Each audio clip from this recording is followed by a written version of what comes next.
Pabigat ka lang! Ito ang sigaw na dumurog sa huling pag-asa ni Liana sa loob ng nagliliyab na mansyon. Habang naghihingalo siya sa sahig, humahalahak si Doña Celeste sa kabilang linya, suot ang gintong kwintas ng pamilya. 8 taon siyang itinago sa dilim, inagawan ng anak at dignidad. Ngunit tapos na ang pagiging biktima. Ngayon, siya ang uukit ng hustisya. Mababawi pa kaya niya ang nawasak na pamilya? Move on na, Adrian. 8 taon na siyang abo. Ako ang buhay na asawa mo ngayon. Pero kung umasta ka, parang ikaw ang patay sa tabi ng puntod niya. Lumutang ang mga salitang yon sa malamig at tahimik na hangin ng opisina. Ngunit nanatiling nakatitig si Adrian sa maliit na pilak na singsing na nakapatong sa kanyang palad. Habang binabato siya ni Bianca ng mga matatalas na salita sa kabilang linya ng telepon, dahan-dahan niyang hinaplos ang ukit sa loob ng singsing. Ang pangalag Liana na halos nabura na ng panahon.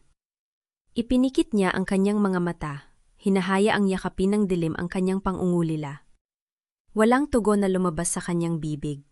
Alam ni Bianca na wala siyang makukuhang sagot, kaya ang marahas na pagpatay sa tawag ang naging huling tunog na nag-iwan ng masakit na katahimikan sa silid.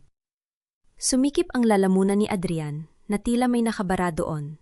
Isang matinding bara ng mga hindi masabing pagsisisi. Nanginig ang kanyang mga daliri, at ang malamig na metal ng singsing ay tila naging isang piraso ng nagbabagang uling na pumapaso sa kanyang konsensya. 8 taon ng kasinungalingan, 8 taon ng malamig na higaan sa tabi ng isang babaeng pinili ng kanyang ina para sa karangalan ng pamilya, ngunit kailanman ay hindi nakapasok sa kanyang puso. Hanggang kailan ba niya dadalhin ang parusang ito? Ang mamatay ng dahan-dahan araw-araw, habang ang kanyang buong pagkatao ay nananatiling nakabaon sa ilalim ng abo ng nasunog na mansyon?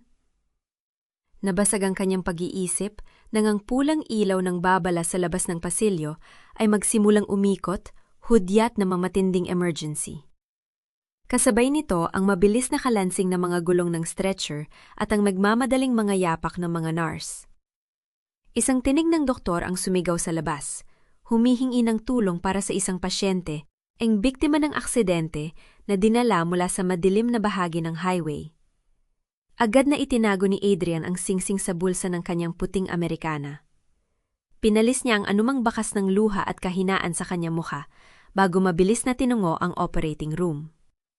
Bilang pinakamahusay na surgeon sa ospital na ito, ang kanyang mga kamay ay hindi dapat manginig, anuman ang bagyo sa loob ng kanyang dibdib. Sa ilalim ng nakasisilaw na puting ilaw ng operating room, nakahiga ang isang babaeng duguan. Ang kanyang damit ay punit-punit, basa ng ulan at putik, at ang kanyang mukha ay nababalot ng mga lumang piklat ng sunog na lalo pang pinasariwa ng mga bagong sugat mula sa aksidente. Ang bawat paghinga niya ay isang mabigat at hirap na pakikipaglaban sa kamatayan. Amoy ng gamot at dugo ang namayani sa buong silid. Nagsimula ang operasyon sa gitna ng mabilis at tensyonadong kapaligiran. Sanay si Adrian sa ganitong eksena. Sanay siya sa paghawak ng mga buhay na nag-aagaw buhay. Ngunit sa pagkakataong ito, may kakaibang kaba na pumupukpok sa kanyang dibdib. Ang tibok ng kanyang puso ay naging mas mabilis kaysa sa normal. Upang masuri ang pinsala sa kanyang likod, maingat na inilipat ng mga nurse ang posisyon ng babae. Hawak ni Adrian ang gunting upang gupitin ang basang tela sa bahagi ng kanyang balikat at batok. Habang dahan-dahang nalalantad ang balat ng pasyente, natigilan siya. Natuyo ang laway sa kanyang bibig, at ang kanyang buong katawan ay tila naging bato. Doon, sa gitna ng mga magaspang, maputla at kulubot na peklat ng lumang sunog sa ibaba ng kanyang batok, ay mamaliit na marka. Isang kulay pulang balat na hugis pakpak ng paru-paro.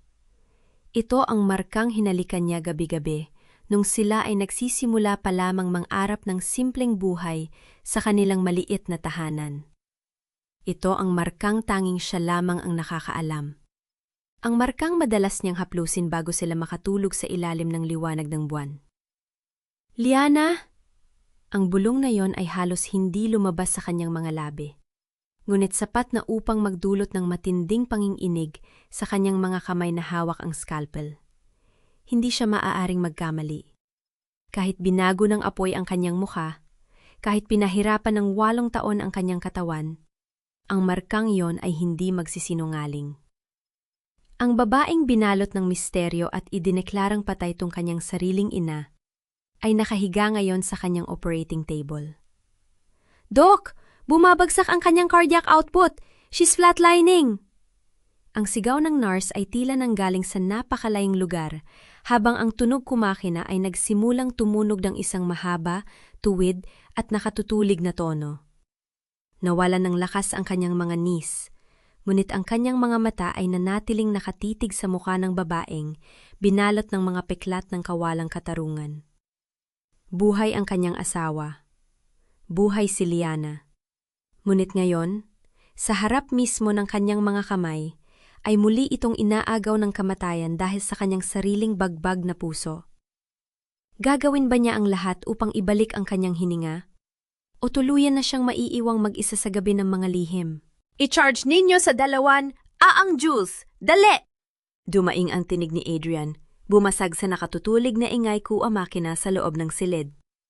Ipinatong niya ang mga aparato sa dibdib ng babae. Sa bawat pagdaloy ng kuryente, ang katawan nito ay bahagyang umangat, ngunit ang linya sa screen ay nanatiling tuwid at walang buhay. Ayaw sumuko ni Adrian. Ipinatong niya ang kanyang 2 palad sa tapat ng puso nito, ginagamit ang kanyang buong lakas upang magsagawa ng cardiopulmonary resuscitation. Sa bawat pagpiga niya, ang pakiramdam ng tadyang at balat nito sa ilalim ng kanyang kakpalad ay nagdala ng isang pamilyar na init na gumising sa bawat hibla ng kanyang alaala. Hindi ito banyaga. Ito ang katawan ng babaeng minahal niya ng higit sa sarili niyang buhay. "Huwag mo akong iwan. Pakiusap, Liana, huwag ngayon." Bulong niya sa kanyang isip habang ang pawis ay umaagos sa kanyang no. Sa wakas, pagkatapos ng ilang sandali ng walang katapusang takot, ang tuwid na linya sa screen ay biglang gumalaw. Ang mahabang tunog ay napalitan ng marahan at regular na tunog ng pagtibok ng puso. Nabuhay muli ang pasyente. Nakahinga ng malalim ang mga nurse sa loob ng silid, ngunit si Adrian ay nanatiling paralisado. Maingat na pinunasan ng nurse ang dugo at dumi sa bahagi ng leeg at balikat ng babae. Doon, sa ilalim ng malamig na liwanag, ay mas naging malinaw ang pulang balat na hugis-pakpak ng paro-paro na napapaligiran ng mga kulubot at maputlang peklat o sunog. Isang magandang sining ng tadhana na hinaluan ng malupit na bakas ng apoy. Bahaging napaurong si Adrian, dahilan upang masagin ng kanyang binti ang isang tray na mga kagamitang medikal. Ang maingay na pagbagsak ng mga metal na kagamitan sa sahig ay tila isang malakas na gising sa kanya mula sa isang panaginip. Tiningnan niya ang mga peklat. Paano ito nangyari? Kung nasunog ang kanyang likod, ibig sabihin ay hindi siya agad namatay sa hinarap na hapon ng trahedya, 8 taon na ang nakalilipas. Buhay siya, ngunit nagdusa. Ang katotohanan ito ay tila malaking pader na gumuho sa ibabaw ng kanyang paniniwala. Ang kanyang buong buhay, ang kanyang pighati, ang kanyang pagpapasunod sa kanyang ina, ang kanyang kasal kay Bianca, ay itinayo sa ibabaw ng isang napakalaking kasinungalingan. Kailangan niya itong protektahan. Kung nalaman ng kanyang ina na buhay si Liana, hindi niya alam kung anong panganib ang muling darating sa babae. Ilipat ninyo siya sa ICU Room 3. Ilak ninyo ang pinto. Walang sinuman ang pwedeng pumasok o lumapit sa kanya maliban sa aking mga pinagkakatiwalaan. Ilista ninyo ang kanyang pangalan bilang Jane Doe. Utos ni Adrian sa punong nurse. Ang kanyang boses ay malamig ngunit puno ng babalang hindi dapat baliin. Pagkatapos ng mahabang oras ng pagsasaayos sa pasyente, lumabas si Adrian at naglakad patungo sa tapat ko ICU Room 3. Hindi niya magawang pumasok sa loob dahil sa takot na baka ang lahat ng ito ay isang ilusyon lamang ng kanyang nangungulilang isip. Idiniit niya ang kanyang palad at ang kanyang mukha sa malamig na salamin ng bintana ng silid. Pinagmamasdan ang bawat mahinang pagnaas ng dibdib ni Liana sa ilalim ko kumot. Ang marahan niyang paghinga sa kabilang panig ng salamin ay tila naging tanging hangin na nagbigay buhay muli sa natuyong kaluluwa ni Adrian. Gusto niyang sumigaw. Gusto niyang basagin ang salamin upang yakapin ito. Ngunit, ang tanging nagawa niya ay ang dahan-dahang pag-agos ng luha sa kanyang mga pisingi. Naglakad siya pabalik sa kanyang sariling opisina upang hanapin ang mga personal na kagamitan na nakuha mula sa biktima. Sa loob ng plastic na bag, nakita niya ang isang luma, gasgas at basag na mobile phone. Habang hawak niya ito, biglang umilaw ang screen nito. Walang pangalan, tanging isang hindi kilalang numero ang paulit-ulit na tumatawag sa gitna ng gabi. Sino ang naghahanap sa kanya sa ganitong oras? Ano ang lihim na dala ng teleponong ito? Bago pa man niya masagot ang tanong sa kanyang isip, bumasag sa katahimikan ang marahas na pagbukas ng pinto ng kanyang opisina. Ang tunog ng matitigas na takong ng sapatos na tumatama sa sahig ay nagdala ng isang pamilyar at nakaiinis na presensya. Ano tong naririnig ko, Adrian? Nag-iwan ka ng VIP room para sa isang marusing na pulubi na galing sa kalye? Are you out of your mind? Ang matalim na boses ni Bianca na umalingaw-ngaw sa buong silid, puno ng pag-aakusa at kawalang ang pakiramdam. Marahang iminulat ni Liana ang kanyang mga mata. Nuten ang matinding liwanag ng puting kisame ay agad na nagdulot ng seryosong kirot sa kanyang ulo. Sumunod ang isang matalim na sakit sa kanyang dibdib na tila may mabigat na dagan sa bawat paghinga. Amoy antiseptiko at gamot ang sumalubong sa kanya. Hudyat na siya ay nasa loob ng isang pasilidad ng ospital. Lumingon siya sa paligid, litong-lito at nanghihina, sinusubukang alalahanin kung paano siya napunta sa lugar na ito pagkatapos ng madilim na gabi sa highway.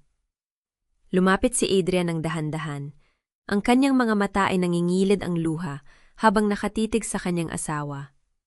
Liana, gising ka na? Liana, asawa ko.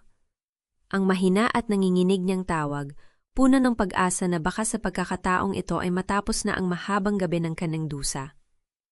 Ngunit sa sandaling marinig ni Liana ang tinig na yon at makita ang mukha ni Adrian, ang kanyang mga mata ay lumaki sa matinding takot at galit.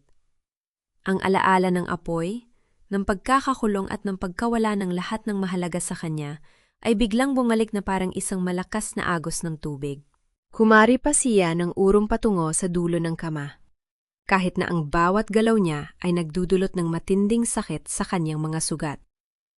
Sa gitna ng kanyang takot, marahas niyang hinila ang mga swero at karayom na nakatusok sa kanyang kamay. Ang maliliit na patak ng sariwang dugo ay nagsimulang dumaloy at pumatak sa malinis na puting sapot ng kama. "Huwag mo akong hawakan! Huwag kang lalapit sa akin!" Ang hysterical na sigaw ni Liana. Ang kanyang tinig ay basag na basag sa iyak. "Nasaan ang anak ko? Anong ginawa ninyo sa kanya? Sabihin mo sa akin!" Napatitig si Adrian sa kanya. Ganap na napatigil ang kanyang mundo. Isang malaking gulo ang gumulo sa kanyang isip. "Anak? Liana, anong anak ang sinasabi mo? Huwag kang magsinungaling!" Puton ni Liana. Ang kanyang muka ay basang-basa ng luha habang itinuturo ang nanginginig na daliri kay Adrian. "Huwag mo akong gamitan ng mga mababangumong salita. Alam kong kasabot ka ng nanay mo. Kinuha ninyo sa akin si Tala bago ninyo ako iniwan sa nagbabagang mansyon. Ibalik ninyo ang anak ko."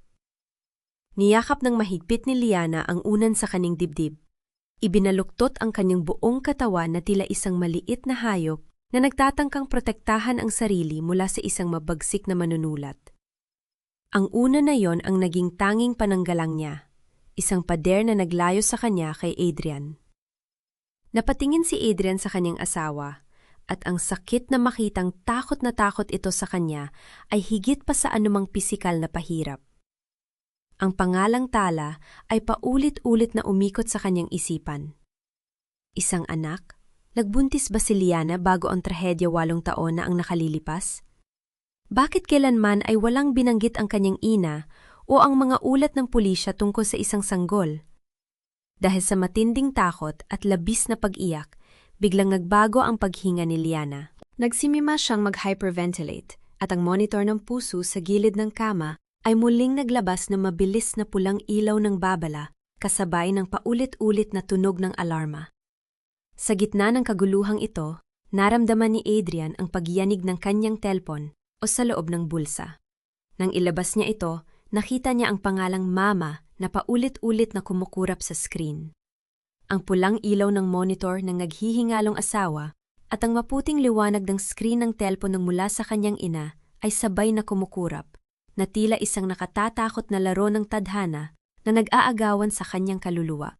Hindi pinansin ni Adrian ang patuloy na pagyanig ng telepono sa kanyang bulsa. Sa sandaling iyon, ang tanging mahalaga sa kanya ay ang kaligtasan ni Liana.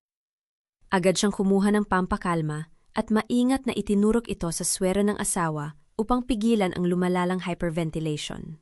Unti-unting kumalma ang paghinga ni Liana. Ang kanyang nanginginig na katawan ay dahan-dahang sumuko sa bigat ng gamot, ngunit ang mga luha sa kanyang mga pisngi ay patuloy na umagos patungo sa unan. Lumuhod si Adrian sa gilid ng kama.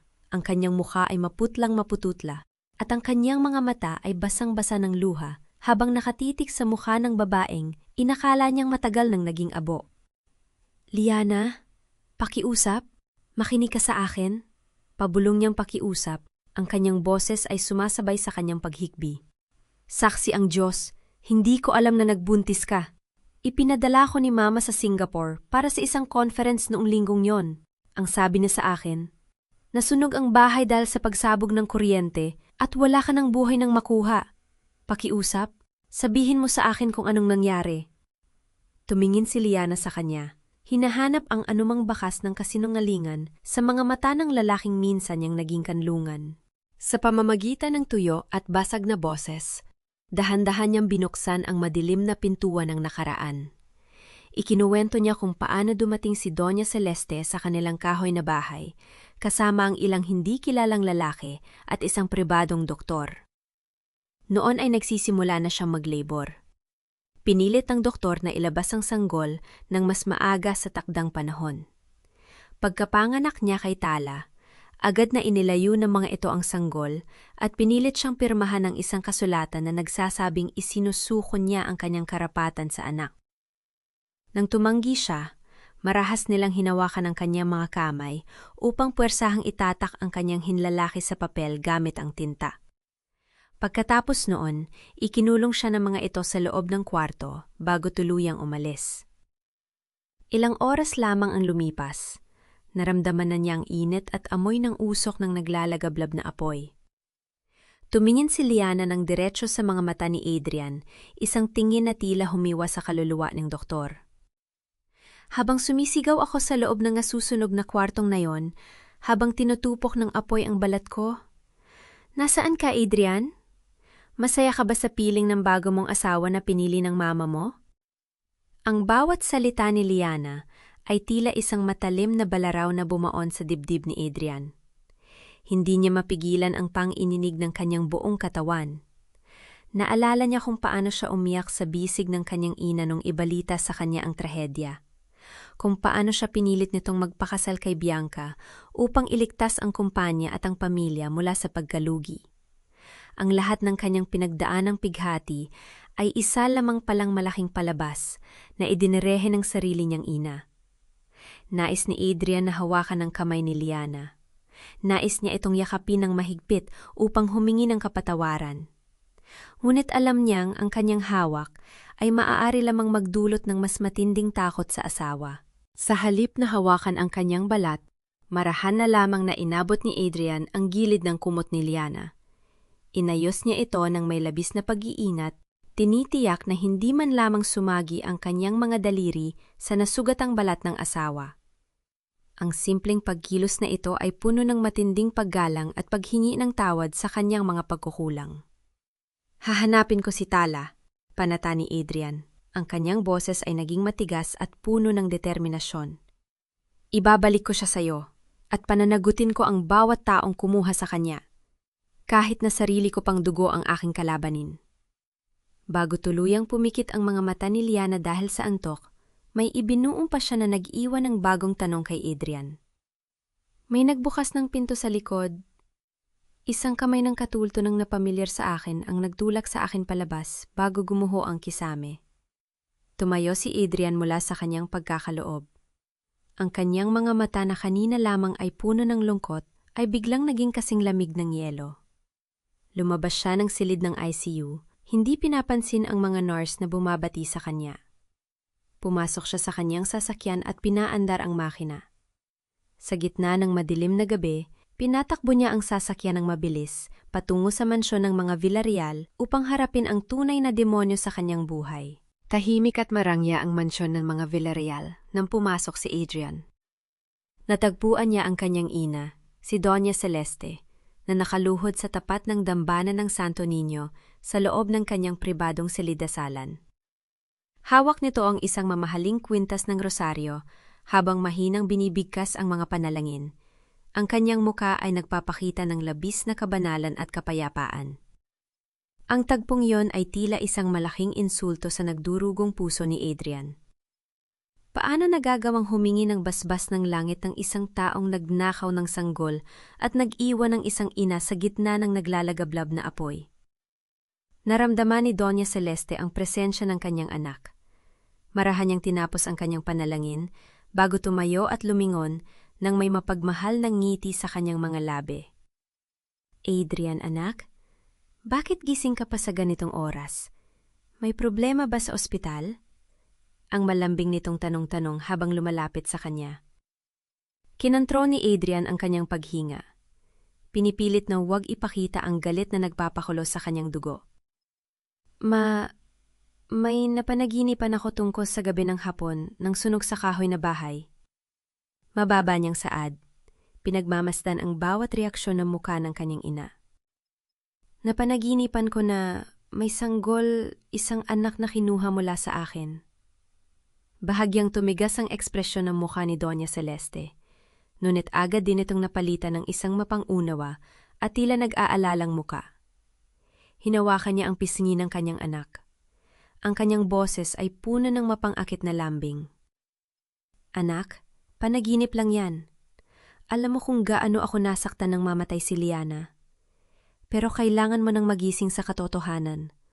Lahat ng desisyong ginawa ko, ang pagpapakasal mo kay Bianca, lahat ng yan ay para sa kumpanya, para sa reputasyon mo at para sa pamilyang ito. Gusto mo bang sirain ang buhay mo dahil sa isang patay? Huwag mong bigin ang mama, Adrian. Ako ang nagpalaki sa iyo. Utag mo sa akin ang bawat tagumpay mo. Bumasag sa usapan ang tunog ng matitigas na takong mula sa labas ng silid. Pumasok si Bianca na nakasuot ng kanyang mamahaling sutlang roba. Ang kanyang mukha ay puno ng pagkainis. Oh, you're home, Adrian! Ma, bakit ba tungkol na naman kay Liana ang pinag-uusapan ninyo? 8 taon na siyang patay. Pero mukhang mas mahalaga pa rin ang multong yan kaysa sa akin.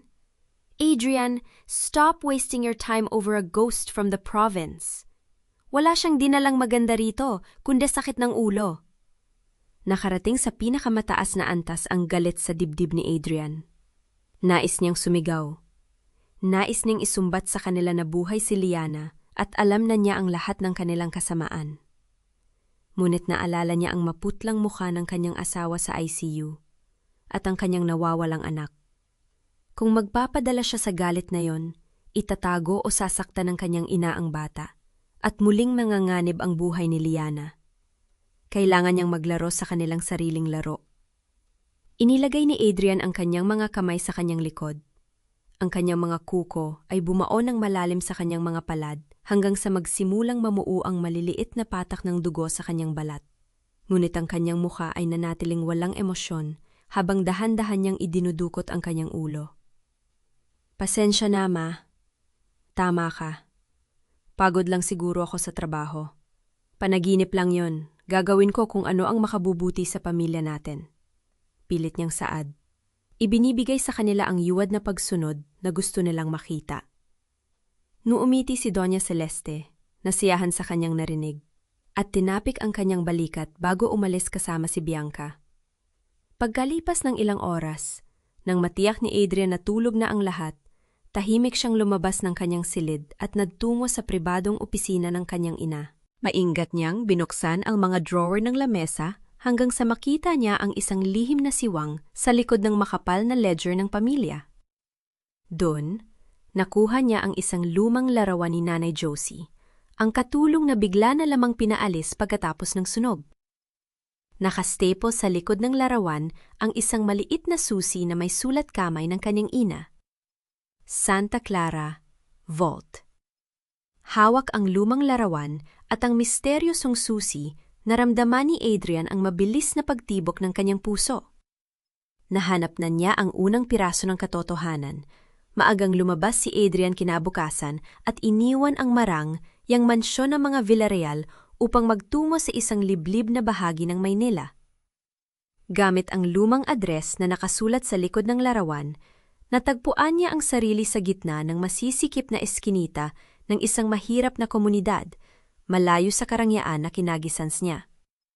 Sa dulo ng eskinita ay nakita niya ang isang maliit na barong-barong. Ang bubong ay gawa sa kalawangin at pinagtagpi-tagping yero. Kumatok siya sa manipis na pinto na gawa sa kahoy. Isang mahinang tinig ang sumagot at dahan-dahang nagbukas ang pinto. Bumungad kay Adrian ang isang matandang babae, mahinana ang katawan at maraming kulubot ang muka. Ito ay si Nanay Josie. Nang makita ng matanda kung sino ang nakatayo sa kanyang harapan, nanlaki ang kanyang mga mata. Ang kanyang panginginig ay umabot hanggang sa kanyang mga tuhod, hanggang sa siya ay tuluyang napaluhod sa maduming sahig. Patawarin mo ako, Senyorito Adrian. Maawa po kayo, patawarin niyo ako sa lahat ng nagawa ko. Ang manginginig na iyak ni Nanay Josie habang pinipilit na halikan ang mga sapatos ng doktor.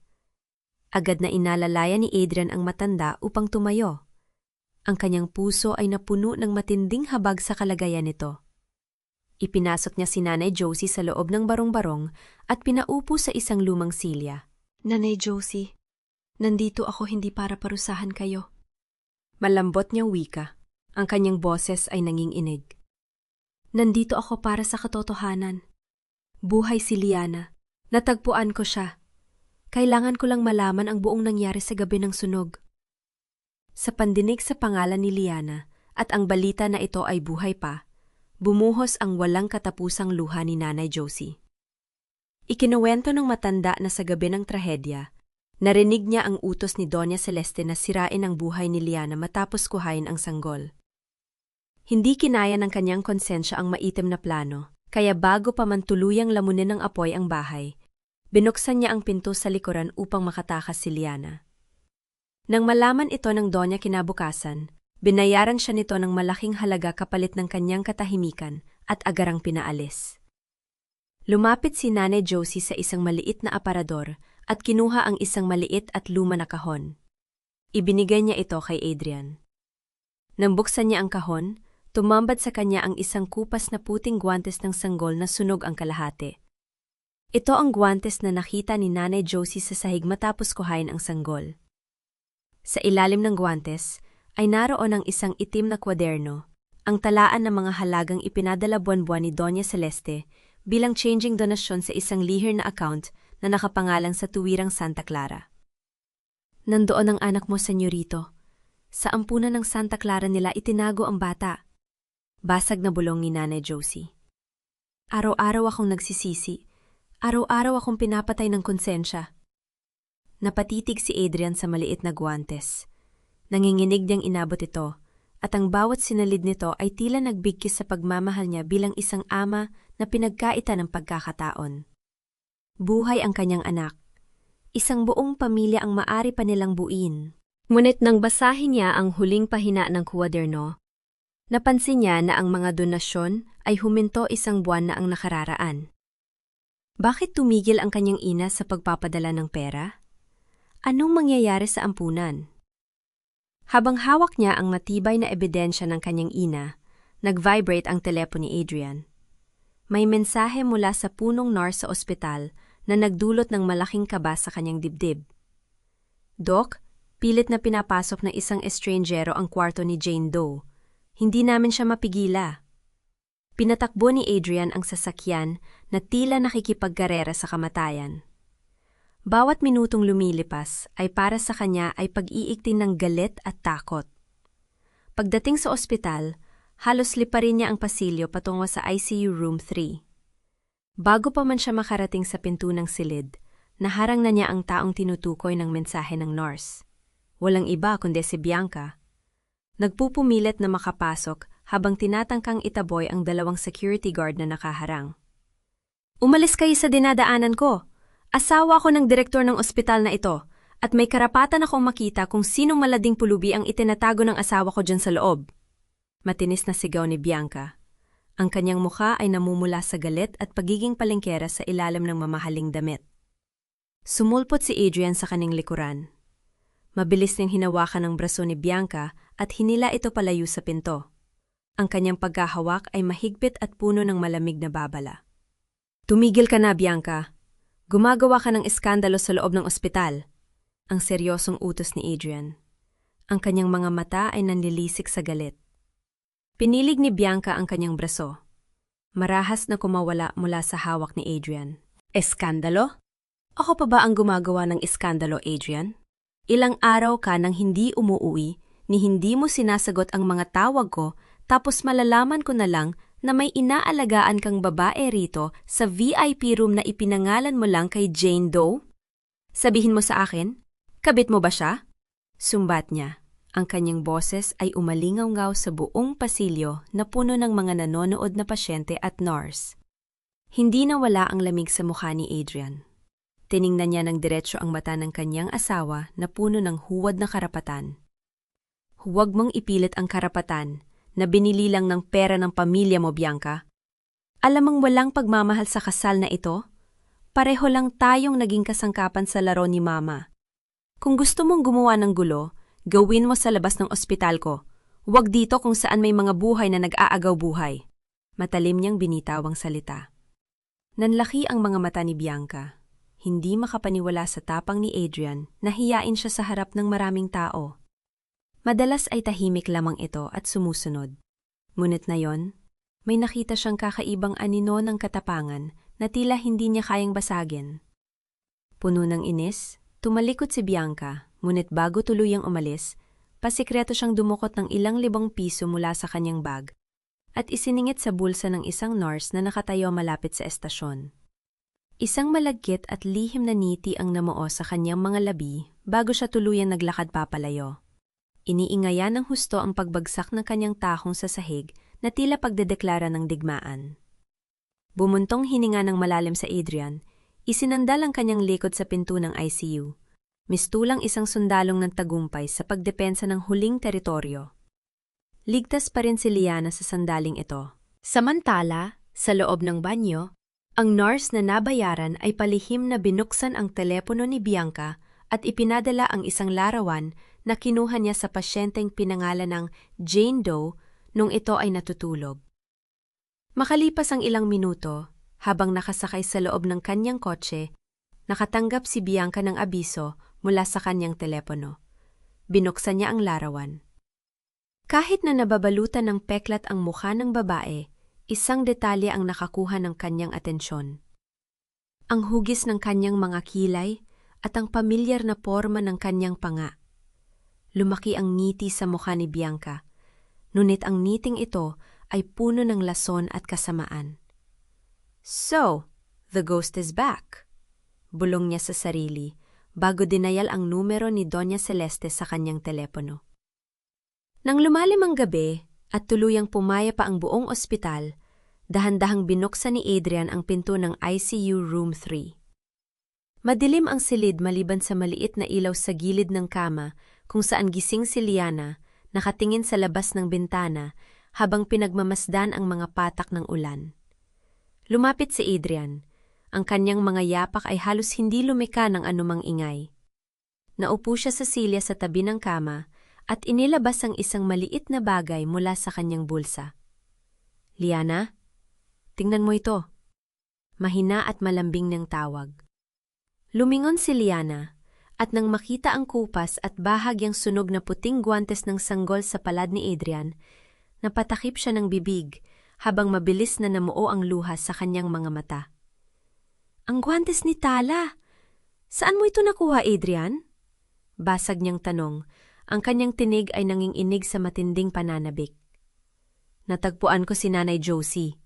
Paliwanag ni Adrian habang ang kanyang sariling mga mata ay nagsisimula na ring maging mamasa-masa.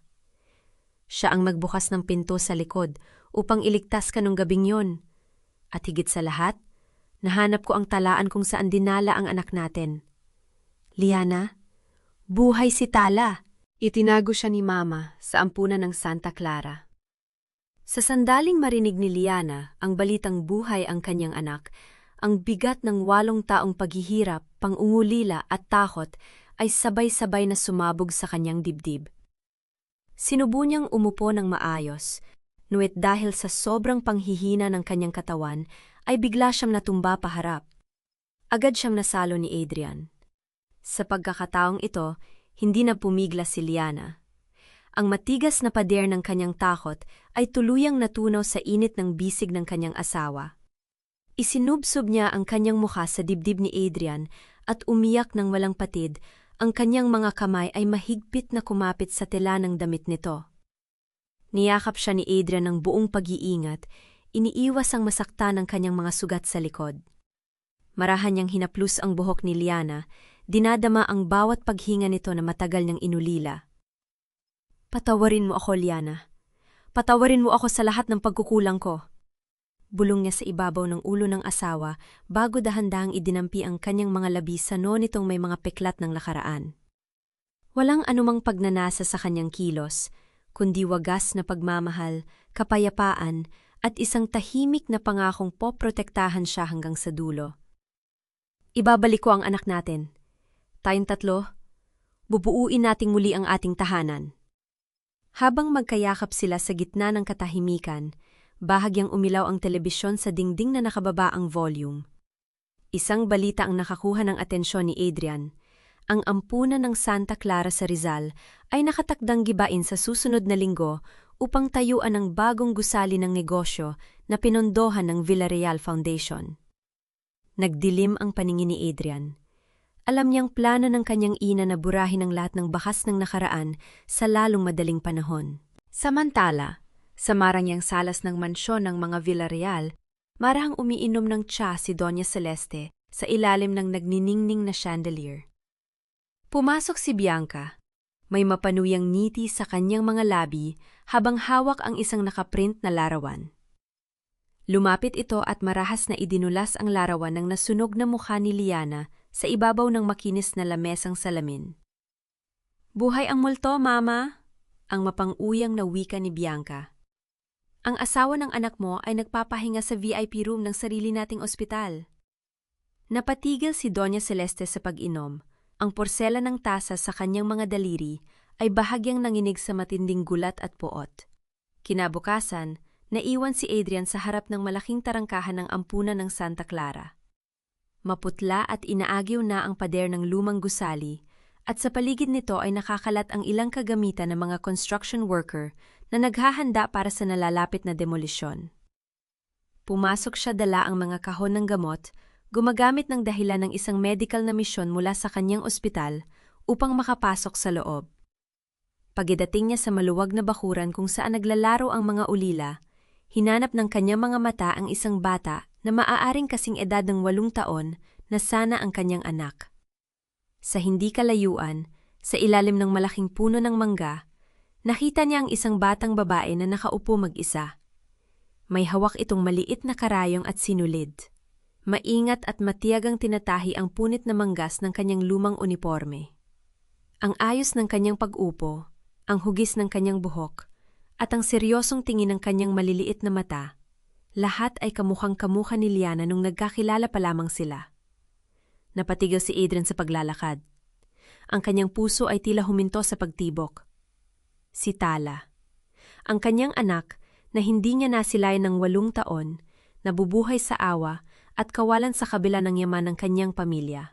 Isang mainit na luha ang tumakas sa mga mata ni Adrian. Hakbang-hakbang, sinubukan niyang lumapit upang mayakap ang anak na matagal lang ninahaw sa kanya. Ngunit bago pa man niya marating ang bata, isang matigas at malamig na tinig ang pumigil sa kanya. Sino po kayo? At bakit kayo nandito, Senyorito Adrian? Nilingon niya ang pinanggagalingan ng boses. Isag madre, ang Mother Superior ng ampunan, ang nakatayo na may mapang usisa at mapagbantay na tingin. Mabilis na ipinasok ni Adrian ang kanyang mga kamay sa bulsa. Pilit na pinakalma ang sarili upang hindi makahalata ang madre na posibleng tauhan ng kanyang ina.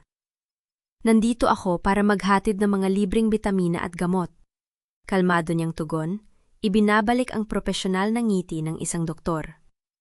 Balita ko ay lilipat na kayo ng pasilidad sa susunod na linggo. Habang nagpapaliwanag, sinadya ni Adrian na ibagsak ang kanyang ginintuang ballpen na gumulong malapit sa paa ng bata. Napansin ito ni Tala, pinulot ang ballpen at dahan-dahang lumapit sa kanya. Inabot ng maliit at magaspang na kamay ng bata ang ballpen at mumiti ng napakatamis. "Tito, inyo po yata ito," ang inosenteng wika ng bata. Gusto niyang isigaw na siya ang kanyang papa. Gusto niya itong iuwi kaagad. Ngunit alam niyang anumang padalos-dalos na kilos ay maaaring makarating kay Doña Celeste bago pa man siya makalabas ng tarangkahan. Nanginginig ang kamay na tinanggap ni Adrian ang ballpen. "Maraming salamat, Hiya." Nakangiting bulong ni Adrian habang pinipigil ang luhang nagbabadyang tumulo. Dahil sa takot na mahalata ng Mother Superior, nagpaalam siya kaagad at naglakad palabas. Mula sa likuran, hindi niya nakita ang Mother Superior na dahan-dahang kumuha ng telpo o mula sa bulsa ng kanyang abito. "Doña Celeste?" Ibinulong ng madre. "Nandito po ang anak ninyo. Nagtatanong tungkol sa mga bata." Pagkasakay ni Adrian sa kanyang sasakyan, tumulog ng malakas ang kanyang telepo. Pangalan ni Liana ang lumabas. Nang sagutin niya ito, sa halip na kalmadong boses ng kanyang asawa ay isang hysterical at takot na sigaw ang sumalubong sa kanya mula sa kabilang linya. "Adrian, tulungan mo ako. May pumasok sa kwarto. May hawak na heringgilya." Kasabay nito ay ang tunog ng pagkabasag ng baso at ang malakas na pagbagsak ng katawan sa sahig. Hinagis ni Adrian ang kanyang sasakyan sa pinakamabilis na takbo habang pilit na kinakausap ang telepo. Nuit, ang tanging sumalubong sa kanya mula sa kabilang linya ay ang nakabibinging katahimikan at ang malaking ingay ng pagbagsak ng mga kagamitan. Pinaharorot niya ang makina sa gitna ng trapiko ng Maynila. Ang kanyang mga kamay ay mahigpit na nakahawak sa manibela habang ang takot ay lumalaman sa bawat hibla ng kanyang pagkatao. Kung may mangyari kay Liana, hindi niya kailanman patatawarin ang sarili. Pagdating sa ospital, halos liparin niya ang mga baitang ng hagdan sa halip na maghintay sa elevator. Nang buksan niya ang pinto ng ICU Room 3, bumungad sa kanya ang isang nakapanlulumang tagpo. Wasak ang maliit na mesa sa gilid ng kama. Ang tray ng mga gamot ay nakatapon sa sahig, at ang paboritong baso ng tubig ni Liana ay basag-basag. Walang tao sa loob. Nakabukas ang bintana na konektado sa fire escape, at ang kurtina ay marahas na tinatangay ng malamig na hangin mula sa labas. "Liana!" sigaw ni Adrian. Ang kanyang boses ay basag na basag habang nililibot ang tingin sa buong silid. Tumakbo siya patungo sa bintana at tiningnan ang ibaba. Walang tao. Agad siyang lumabas at tinawag ang mga security guard. Inuutos na ilak ang buong gusali at suriin ang mga CCTV camera sa bawat sulok ng ospital. Ngunit bago pa man makagalaw ang mga gwardiya, naramdaman ni Adrian ang pag-vibrate ng kanyang telpon. Isang hindi kilalang numero ang tumatawag. Nang sagutin niya ito, isang boses na pamilyar, malamig at punong-puno ng kapangyarihan ang sumalubong sa kanya. "Naghahanap ka ba sa asawa mo, Adrian?" Ang sarkastikong boses ni Doña Celeste mula sa kabilang linya. Nanigas si Adrian. Ang kanyang paghinga ay naging mabigat. "Mama, anong ginawa mo kay Liana? Ibalik mo siya sa akin." "Huminahon ka, anak ko," malamig na tugon ng matanda. "Ang iyong mahal na asawa ay ligtas pa sa ngayon. Kung gusto mo siyang makitang humihinga pa bukas, umuwi ka sa mansyon na mag-isa. Huwag kang mag-abogadong magdala ng pulis dahil ang bawat hakbang mo ay binabantayan ko." Bago pa makasagot si Adrian, naputol na ang linya. Napakuyom si Adrian, ang galit sa kanyang dibdib ay pumutok na parang bulkan. Hindi niya hahayaang saktan muli ng kanyang ina si Liana. Alam niyang ito na ang huling laban. Sumakay siya sa kanyang kotse at nagmaneho patungo sa mansyon ng mga Villarreal. Ang mukha ay kasing itim ng gabi at ang mga mata ay nag-aalab sa determinasyon. Pagdating sa malaking tarangkahan ng mansyon, bumungad sa kanya ang mga nakatayong security guard na may hawak na baril. Ngunit hindi na natakot si Adrian. Binangga niya ang tarangkahan gamit ang kanyang sasakyan, lumabas habang sumasabog ang salamin ng kotse, at naglakad papasok sa loob ng malaking pinto ng walang pag-aalinlangan. Naabutan niya si Doña Celeste na nakaupo sa gitna ng maraming salas, umiinom ng tsaa na parang walang nangyaring krimen, habang si Bianca ay nakatayo sa tabi nito na may ngiting nagmamataas. "Dumating din ang aking suwail na anak," nakangising wika ni Doña Celeste, ibinaba ang tasang porselana sa mesa. "Maupo ka, Adrian. Pag-usapan natin kung paano mo tatapusin ang kalokohan na ito." "Nasaan si Liana?" Ang malamig at mariing tanong ni Adrian. Hindi pinapansin ng alok ng kanyang ina.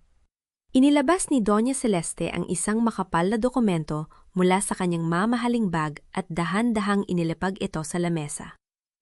"Pirmahan mo ito, Adrian?" Utos ng matanda. Ang kanyang tinig ay walang bahid ng pag-aalinlangan. Ito ay isang kasunduan na nagsasabing si Liana ay may malubhang sakit sa pag-iisip at kusang isinusuko ang lahat ng kanyang karapatan sa ating pamilya, kasama na ang kanyang buhay.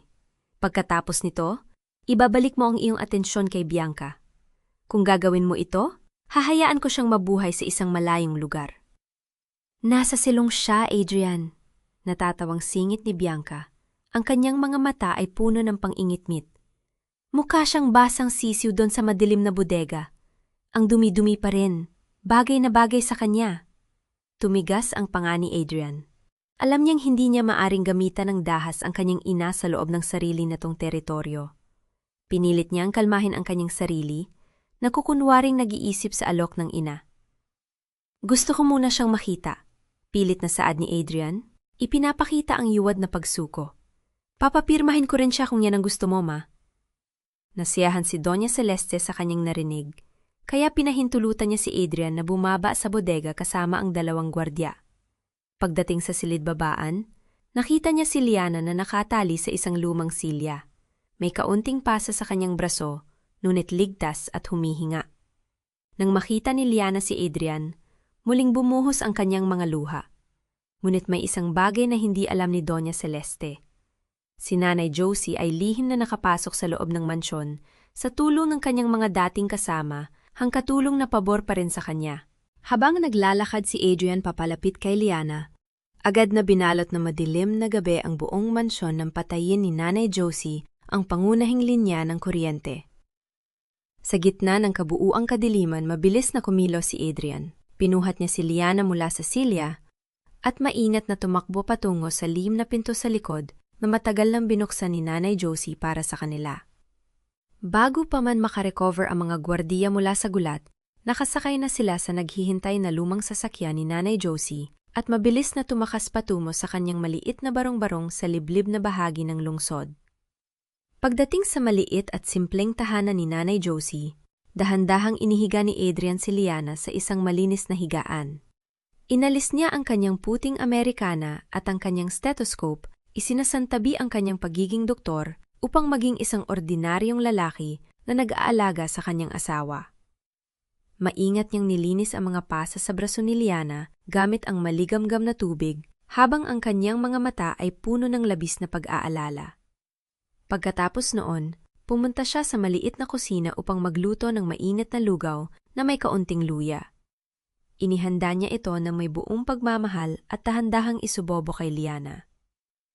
"Nandito lang ako, Liana. Hindi ko nahahayo ang hawakan kanilang muli." Bulong ni Adrian habang hinahaplos ang kanyang kamay, ipinaparamdam ang kanyang walang katapusang suporta. Habang nagpapahinga si Liana, biglang tumunog ang telepon ni Nanay Josie na hawak ni Adrian. Isang mensahe mula sa isang nurse sa Santa Clara ang natanggap niya.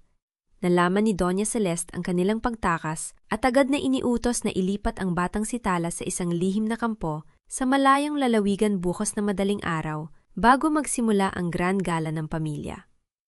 Nanginig ang mga daliri ni Adrian habang binabasa ang mensahe. Meron na lamang silang ilang oras upang iligtas ang kanyang anak. Bago pa man sumikat ang araw, hinarang ni Adrian ang kanyang sasakyan sa madilim at tahimik na daan patungo sa labas ng ampunan ng Santa Clara.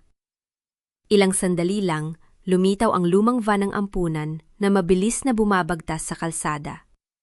Agad na ipinarada ni Adrian ang kanyang kotse sa gitna ng daan, dahilan upang mapilitang huminto ang van sa gitna ng gabi. Bumaba si Adrian at lumapit sa pinto ng driver. Ang kanyang muka ay seryoso at walang takot. Nang makita siya ng Mother Superior na nasa loob ng sasakyan, agad na nabalot ng takot ang muka ng madre. Ipinakita ni Adrian ang kwaderno at ang mga dokumento ng iligal na donasyon mula sa kanyang ina.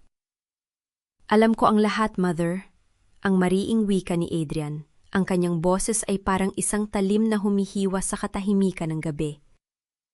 "Kung ayaw ninyong mabulok sa kulungan dahil sa pakikipagsabwatan sa pagtatago ng bata at patanggap ng maduming pera mula kay Doña Celeste, ibigay ninyo sa akin ang aking anak na yun din." Walang nagawa ang Mother Superior kundi sumunod. Binuksan ni Adrian ang pinto sa likod ng van. Doon, nakita niya ang isang maliit na batang babae na nakaupo sa sulok. Yakap ang kanyang maliit na bag habang nangiinig sa takot. Lumapit si Adrian ng dahan-dahan, lumuhod sa tapat ng bata, at sa unang pagkakataon ay niyakap ang kanyang anak ng buong higpit, habang ang kanyang mga luha ay malayang umaagos sa kanyang mga pisngi. "Huwag kang matakot, Tala. Ako ang papa mo. Nandito na ako para iuwi ka." Bulong niya sa gitna ng kanyang paghikbi. Idinala ni Adrian si Tala sa maliit na bahay ni Nanay Josie. Pagkabukas ng pinto, agad na napaluhod si Liana sa sahig nang makita ang kanyang anak. Tumakbo si Tala patungo sa kanya, at ang 8 taon ng magkahiwalay na buhay ay nagtapos sa isang mahigpit at basang yakap ng mag-ina. Inabot ng maliit na kamay ni Tala ang pisingi ni Liana na puno ng peklat mula sa sunog. Tiningnan niya ito ng may labis na pagmamahal at inosenteng umiti. "Kasing ganda ng paru-paro, Ma," ang malambing na wika ng bata. Napaiyak ng mas malakas si Liana at niyakap silang dalawa ni Adrian ng buong pag-iingat. Ipinapangako sa kanyang sarili na ito na ang huling gabi na sila ay magiging malungkot. Pagkatapos noon, lumabas si Adrian sa maliit na beranda at tinawagan si Bianca. "Magkita tayo bukas sa gala, Bianca. Tapusin na natin ang kasinungalingang ito." Malamig niyang pahayag bago patayin ang tawag. Sa kabilang linya, napangiti si Bianca ng may lason habang pinagmamasdan ng isang maliit na vial ng puting pulbos na balak ning ihalo sa baso ng alak ni Adrian bukas upang patahimikin ito ng tuluyan. Unti-unting sumikat ang araw, nagpapadala ng ginintuang liwanag sa buong Maynila. Sa loob ng kanyang marangyang silid, nakatayo si Doña Celeste sa harap ng salamin. Suot ang kanyang napakagandang itim na gown ng sutla, habang may mapagmataas na ngiti sa kanyang mga labi. Walang kamalay-malay na ang kanyang kaharian ay unti-unti nang nagigiba sa ilalim ng kanyang mga paa. Nagniningning ang malaking bulwagan ng isang 5 bintang na hotel sa Maynila, sa ilalim ng mga dambambihang kristal na chandelier, habang ang banayad na tugtog ng biolin ay pumupuno sa buong silid. Narito ang mga pinakamayayaman at pinakamakapangyarihang tao sa bansa upang ipagdiwang ang 40 taon ng kin ng Villarreal Foundation. Sa harap ng kumpol ng mga mamamahayag, nakatayo si Doña Celeste na may suot na niti ng isang anghel, hawak ang kanyang mamahaling kwintas ng perlas. The Villarreal Foundation has palaging nakalaan para sa mga mahihirap, ang eleganteng wika ng matanda sa harap ng mga kamera. Para sa akin, walang mas hihigit pa sa pagbibigay ng puso sa mga walang kapuspalad. My life is dedicated to charity. Hindi kalayuan sa kanya, naglalakad si Bianca sa pagitan ng mga bisita, suot ang kanyang mamahaling pulang gown. Hawak niya ang isang baso ng pulang alak na may nakatagong puting pulbos sa ilalim nito. Nang makita niya ang pagpasok ni Adrian na suot ang kanyang napakagandang taksido, agad siyang lumapit na may peking tamis sa kanyang mukha. "Adrian, darling, sa wakas ay dumating ka!" ang masigla niyang bate habang iniabot ang baso. Uminom muna tayo para sa tagumpay ng mama mo ngayon. Tiningnan ni Adrian si Bianca gamit ang kanyang malamig ngunit magalang na mukha. Tinanggap niya ang baso ng alak, binalingan ang kanyang asawa, at nang maabala si Bianca sa pagbate sa isang kilalang politiko, mabilis na lumapit si Adrian sa isang malaking pasong halaman at tahimik na ibinuhos ang alak sa lupa. Inilagay niya ang basong walang laman sa tray ng isang dumaang waiter. Habang naglalakad sa gitna ng bulwagan, numingiti at tumatango si Adrian sa mga bumabate sa kanya. Ngunit sa loob ng bulsa ng kanyang taksido, ang kanyang mga daliri ay mahigpit na nakahawak sa isang puting panya ng sutla. Pinipiga at nilulukot ito ng may matinding lakas hanggang sa mamut ang kanyang mga kasukasuan sa ilalim ng ilaw.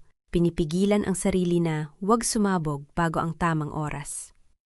Tinawag na ng host si Doña Celeste upang tanggapin ang kanyang Lifetime Humanitarian Award. Umalingaw-ngaw ang malakas na palakpakan sa buong silid habang umaakyat ang matanda sa entablado, hawak ang kanyang gintong plak. Nagsimula siyang magsalita sa harap ng mikropono, may peking luha sa kanyang mga mata. Wala akong ibang inisip sa aking buong buhay, kundi ang kapakanan ng mga walang kalaban-laban. Para sa akin, ang bawat pamilya ay dapat pang-alagaan, ngunit bago pa man niya matapos ang kanyang pangungusap, ang malaking screen sa kanyang likuran ay biglang nagkaroon ng kakaibang pagkutitap ng liwanag. Ang mga larawan ng kanyang mga charity work ay biglang napalitan ng isang itim na screen. Kasabay nito, isang malakas at pamilyar na tinig ng isang babae ang umalingaw-angaw sa buong speaker system ng bulwagan, bumasag sa kanyang talumpati. Pati ba ang panununog ng buhay, Doña Celeste? Nabalot ng isang nakatatakot at malalim na katahimikan ang buong bulwagan. Ang bawat bisita ay napatitig sa entablado, hindi alam kung ano ang susunod na mangyayari. Bumukas ng marahan ang dalawang malalaking pinto ng bulwagan. Nagpapapasok ng malamig na hangin mula sa labas. Pumasok si Liana na nakasuot ng isang simpleng puting damit. Sa kabila ng mga peklat ng sunog sa kanyang leeg at mukha, naglakad siya na may pambihirang danggal at katatagan. Ang kanyang ulo ay nakataas. Sa kanyang kanang kamay, hawak niya ang maliit na kamay ng kanyang anak na si Tala, habang sa kanyang kaliwa ay nakatayo si Nanay Josie. Nagsimulang magbulong-bulungan ang mga bisita. Ang kanilang mga mukha ay puno ng matinding gulat at pagtatanong. Namutla ang mukha ni Bianca, at sa gitna ng kanyang takot, sumigaw siya ng buong lakas. "Mga gwardya! Ilabas ninyo ang mga basurang yan! Wala silang karapatan sa marangyang okasyon na ito!" Ngunit bago pa man makalapit ang mga gwardya, mabilis na umakyat si Adrian sa entablado, at marahas na kinuha ang mikropono mula sa nanginginig na kamay ng kanyang ina. "Huwag ninyong hawakan ang aking pamilya." Ang dinalang babala ni Adrian na umalingaw-ngaw sa buong bulwagan. Ang babaeng nakatayo sa harap ninyo ay walang iba kundi si Liana Marquez Villarreal, ang aking asawa na idineklarang patay 8 taon na ang nakalilipas dahil sa isang huwad na trahedya. Kasabay ng kanyang mga salita, ang malaking screen sa likod ay biglang nagpakita ng mga malilinaw na dokumento. Mga resibo ng bank transfer ni Doña Celeste sa lalaking nagpasimula ng sunog, ang kanyang sariling pirma sa kasunduan na isuko ang kanyang anak at ang mga buwanang bayad sa ampunan ng Santa Clara upang itago si Tala. Nagsimulang umugong ang bulong sa pagitan ng mga bisita ng mataas na lipunan. Nabitawan ng ilan ang kanilang mga baso ng alak dahil sa matinding katotohanang nabunyag. Hindi pa rin sumuko si Doña Celeste. Kinuha niya ang isa pang mikropono at nagsimulang sumigaw habang umiiyak, ginagamit ang kanyang huling lakas ng pagmamanipula sa harap ng mga kamera. "Huwag kayong maniwala sa kanya. Ako ang kanyang ina. Binigyan ko siya ng karangalan, binihisan ko siya. Lahat ng ginawa ko ay para sa kanyang kabutihan. Ngunit na yon, dinalhan niya rito ang isang baliw na babae upang sirain ang sarili niyang ina. Wala kang utang na loob, Adrian. Binaliw ka na ng babaeng yan." Habang nangyayari ang kaguluhan, pasimpleng umaatras si Bianca patungo sa gilid ng pinto upang makatakas mula sa kahihiyang paparating. Sa gitna ng bulwagan, nanatiling nakatayo si Liana. Hindi man lamang niya tinapunan ng tingin ang hysterical na sigaw ni Doña Celeste. Tumingin lamang siya kay Adrian na nasa ibabaw ng entablado at sa pamamagitan ng isang marahang tangmo ng tiwala, binigyan niya ang kanyang asawa ng lakas natapusin ang laban na ito.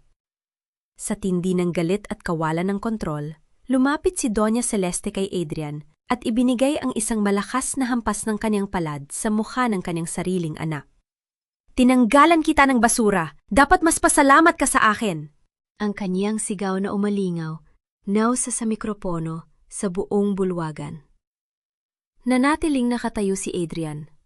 Dahan-dahan niyang ibinalik ang kanyang mukha, walang takot na tiningnan ang kanyang ina, gamit ang kanyang malamig na mga mata, at dahan-dahang pinunasan ang maliit na patak ng dugo sa kanyang ibabang labi. Tumingin si Adrian ng diretso sa kanyang ina, ang kanyang boses ay nanatiling kalmado, ngunit puno ng kapangyarihan na bumasag sa huling pag-asa ng matanda. "Ibinabalik ko sa iyo ang iyong pangalan, Doña Celeste," ang dinalang pahayag ni Adrian sa mikropono. "Mula sa sandaling ito, hindi na ako isang Villarreal. Isinusuko ko ang aking posisyon bilang direktor ng ospital, ang aking mga bahagi sa kumpanya, at ang bawat sentimo ng yaman na galing sa maduming laro ng pamilyang ito. Malaya na ako sa tanikala ng utang na loob na ginamit mo upang ikultun ako sa kadiliman." Kasabay ng kanyang huling salita, bumukas muli ang malalaking pinto ng bulwagan. Pumasok ang ilang opisyal ng pulis, siya na may hawak na warrant of arrest. Lumapit ang hepe ng mga pulis kay Doña Celeste sa ibabaw ng entablado. "Doña Celeste Villarreal, kayo ay inirereklamo para sa mga kasong frustrated murder, kidnapping at arson. Kailangan ninyong sumama sa amin sa presinto." Ang opisyal na pahayag ng pulis habang inilalabas ang posas. Nagsimulang kumuha ng larawan ang mga mamamahayag, ang mga flash ng kamera ay walang humpay na tumatama sa mukha ng matanda. Ang matinding kahihiyan o hiya sa harap ng buong mataas na lipunan ng Maynila ay tuluyang nagpabagsak sa kanyang katawan. Nanghina ang kanyang mga tuhod at tuluyan siyang napaluhod sa entablado, habang ang kanyang mamahaling kwintas ng perlas ay nadulas sa kanyang mga daliri at nagkalat ang mga butil nito sa makinis na sahig. Sa gilid ng pinto, naharag din ng mga pulis si Bianca na nagtatangkang tumakas. Kasama rin po kayo sa investigasyon bilang kasabot sa tangkang pagpatay sa pasilidad ng ospital. Saad ng pulis bago siya tuluyang hawakan sa braso. Umiyak ng hysterical si Bianca, sumisigaw habang nawawala ng dignidad, batid na ang kanyang pangarap na marangyang buhay ay tuluyan ng naglaho. Habang dinadala si Doña Celeste palabas ng mga pulis, nakita niya si Adrian na naglalakad pababa ng entablado patungo kay Liana. Sumigaw ang matanda nang may labis na desperasyon. "Adrian! Anak ko! Huwag mo akong iwan! Ako ang nagbigay sa iyo ng buhay!" Hindi lumingon si Adrian. Lumapit siya kay Tala, lumuhod sa tapat ng bata, at maingat na ipinatong ang kanyang dalawang palad sa mga tainga ng anak upang takpan ang mga nakatatakot at masasamang sigaw ng kanyang ina.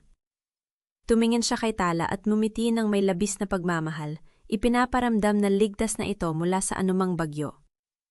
Tumayo si Adrian, hinawakan ang kamay ni Liana sa kanyang kaliwa at ang kamay ni Tala sa kanyang kanan. Kasama si Nanay Josie, sabay-sabay silang naglakad palabas ng bulwagan, iniiwan ang marangyang imperya na binuo sa ibabaw ng kasinungalingan at dugo. Nang mag-isa nilang isara ang malaking pinto ng hotel sa kanilang likuran, ang maingay at magulong tunog ng bulwagan ay agad na naputol. Sinalubong sila ng malamig na hangin at ang banayad na liwanag ng bagong sikat na araw na nagdala ng kapayapaan sa kanilang mga puso. 1 taon ang mabilis na lumipas. Sa isang maliit at simpleng klinika sa tabi ng malawak at payapang dalampasigan ng Ilocos, abala si Adrian sa pag-aasika sa mga mangingisda at kanilang mga pamilya. Wala na sa kanya ang marangyang puting Amerikana ng isang tanyag na direktor ng ospital. Suot niya ngayon ang isang simpleng asul na damit at may suot na niti ng tunay na kaligayahan sa kanyang mga labi. Ang kanyang mga kamay na dati ay hawak ang mga mamahaling kagamitang medical ay ginagamit na ngayon upang magbigay ng libreng lunas sa mga taong tunay na nangangailangan ng kanyang tulong. Ang kanyang buhay ay hindi na nakakulong sa malamig na pader ng karangyaan, kundi malaya na sa ilalim ng malawak na kalangitan. Sa labas ng klinika, sa ilalim ng malaking beranda ng kanilang maliit na kahoy na bahay, nakaupo si Liana habang maingat na inaayos ang mga lambat ng isda. Hindi kalayuan sa kanya. Abala si Tala sa pagpili ng mga makukulay na baso sa buhanginan. Ang kanyang inosenteng tawa ay nagdadala ng walang katapusang musika sa buong dalampasigan. Sa loob ng bahay, mahinang tumutugtog ang isang balita sa radyo. Iniulat na si Doña Celeste ay tuluyan ng nawala ng sariling timpi at isip sa loob ng kanyang selda. Paulit-ulit na binabanggit ang pangalan ng pamilyang Villarreal at ang karangalan ng kanyang kaharian na naglaho na sa hangin. Lumapit si Liana at marahang pinatay ang radyo. Para sa kanya, ang pagpapatawad ay hindi nangangahulugang ibalik ang mga taong nanakit sa kanyang buhay o makipagkasundo sa kasamaan. Ang pagpapatawad ay ang desisyon na huwag nang hayaan ng madilim na kahapon na lasonin ang magandang kasalukuyan na meron sila ngayon. Pinili niyang lumaya, at ang kalayang yon ay nagsimula sa katahimikan ng kanyang puso. Lumabas si Adrian mula sa klinika at dahan-dahang lumapit sa likuran ni Liana. Niyakap niya ang kanyang asawa ng buong tamis, ipinapatong ang kanyang baba sa balikat nito, habang pinagmamasdan ang banaya na alon ng asul na dagat. Ang kanyang mga daliri ay marahang dumapos sa mga peklat ng sunog sa leeg ni Liana, hindi bilang isang bakas ng sakit, kundi bilang isang medalya ng isang matapang na babae at ina na nagtagumpay laban sa malupit na apoy ng tadhana. Salamat sa hindi pagsuko, Liana. Bulong ni Adrian sa kanyang tainga, habang si Tala ay tumatakbo patungo sa kanila, dala ang isang malaking shell ng dagat. Tumingin ang mag-asawa sa isa't isa. Batid na ang tunay na pagkamalakas ng pag-aaswang ng kahulugan ng batid na. Ang tunay na pag-ibig ay hindi natatakot sa mga peklat ng kahapon, kundi pinagagaling nito ang bawat sugat ng nakaraan. Ang tanikala ng maling utang na loob at karangalan ay maaari lamang magdala ng matinding dusa. Ngunit ang katapangan na harapin ang katotohanan ay laging magpapatayo ng isang tahanan na puno ng kapayapaan, pag-ibig, at wagas na pag-asa na hindi kailanman magigiba ng anumang bagyo ng buhay.